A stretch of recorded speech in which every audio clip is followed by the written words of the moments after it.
Hey, what's up, YouTube? Today I'm finally getting to put my system in the IS300. This has been about 3 weeks in the making since I've gotten the car.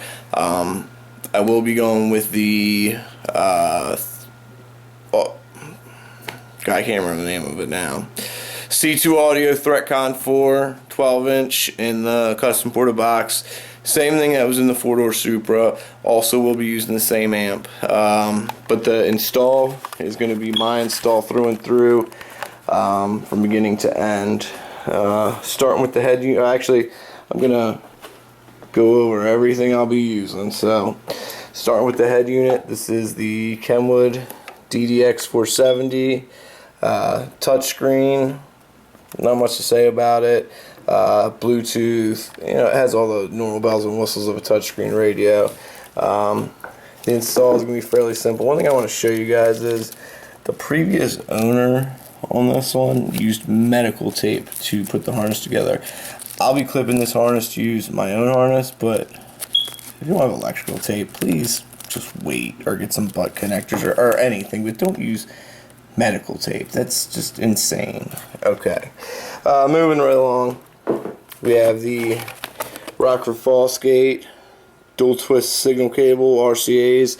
Of course, this is the cable that goes from the radio to the amplifier, 16 feet long. The dual twist is a little bit different from twisted pair. Twisted pair gives you enhanced sound quality. Each channel is twisted, alternating the positive and negative conductors.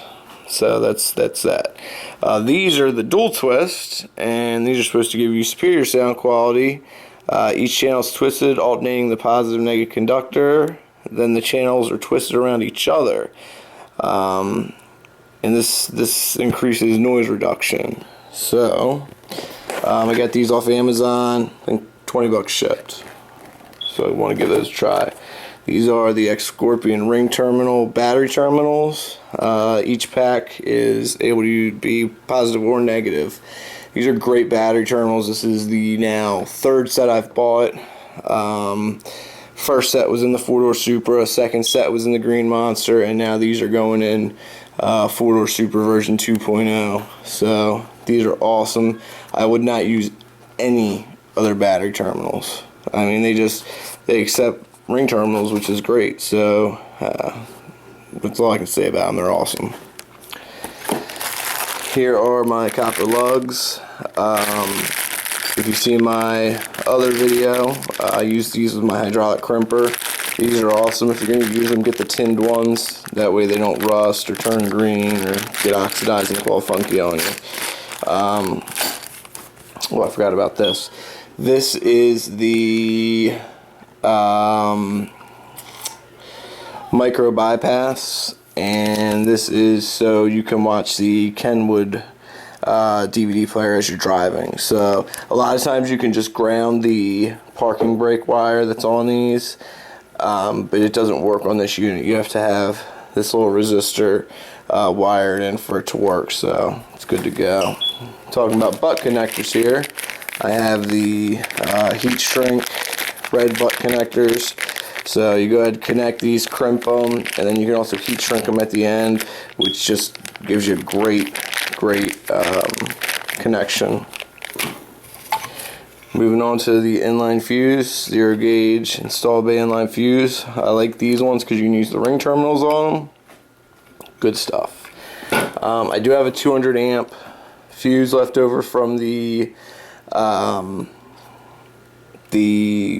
wiring in the Green Monster. I'm going to go ahead and I might integrate this in the system, I might not. I might just put it in the trunk so I can have an easy way to turn the system off if I need to make any changes. Got some 250 amp inline fuses, paid 10 bucks for these on Amazon. Not much to say about these. This is a new bass knob for the audio pipe APC L1800. Forgot to take the old one out of the 4-door Supra, 16 bucks on Amazon. Got a male-to-male audio cable. This plugs into the back of the radio. I'm going to run it to the glove box. I think 6 bucks on Amazon. High-speed USB cable. Good reviews. I'm going to run this from the back of the radio to the glove box also. $5-6 on Amazon. Got some electrical tape, that's self-explanatory. Got some true 100% copper 0-gauge wire. This is not that cheap stuff that you find on eBay. This is actually the expensive stuff that I found on eBay. This is actually welding cable. It is true 1/0. So it's actually 1/0. So it's 1/0 1/0 AWG wire. It's true.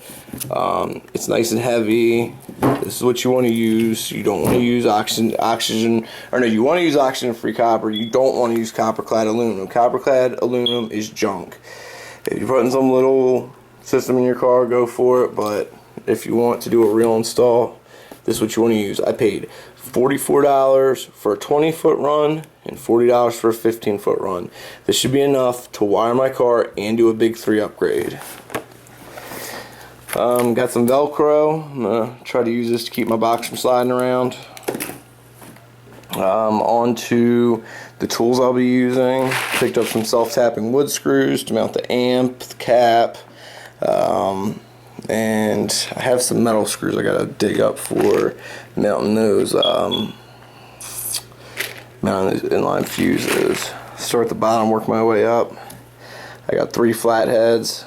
I actually need to go find a Phillips. I got a razor blade to strip the wires with, remote wire. I got 2 sets of Allen keys. They're actually the same. I brought these to cut the wires. These are also to cut the wires. And then I got some nice wire strippers, some ratcheting crimps. These will make your life so much easier. 10mm ratchets. I got 1/4" drive, 3/8" drive. Got the pencil torch to melt those butt connectors because I can't find my heat gun. Got the handy dandy Hitachi drill and the fluke clamp meter.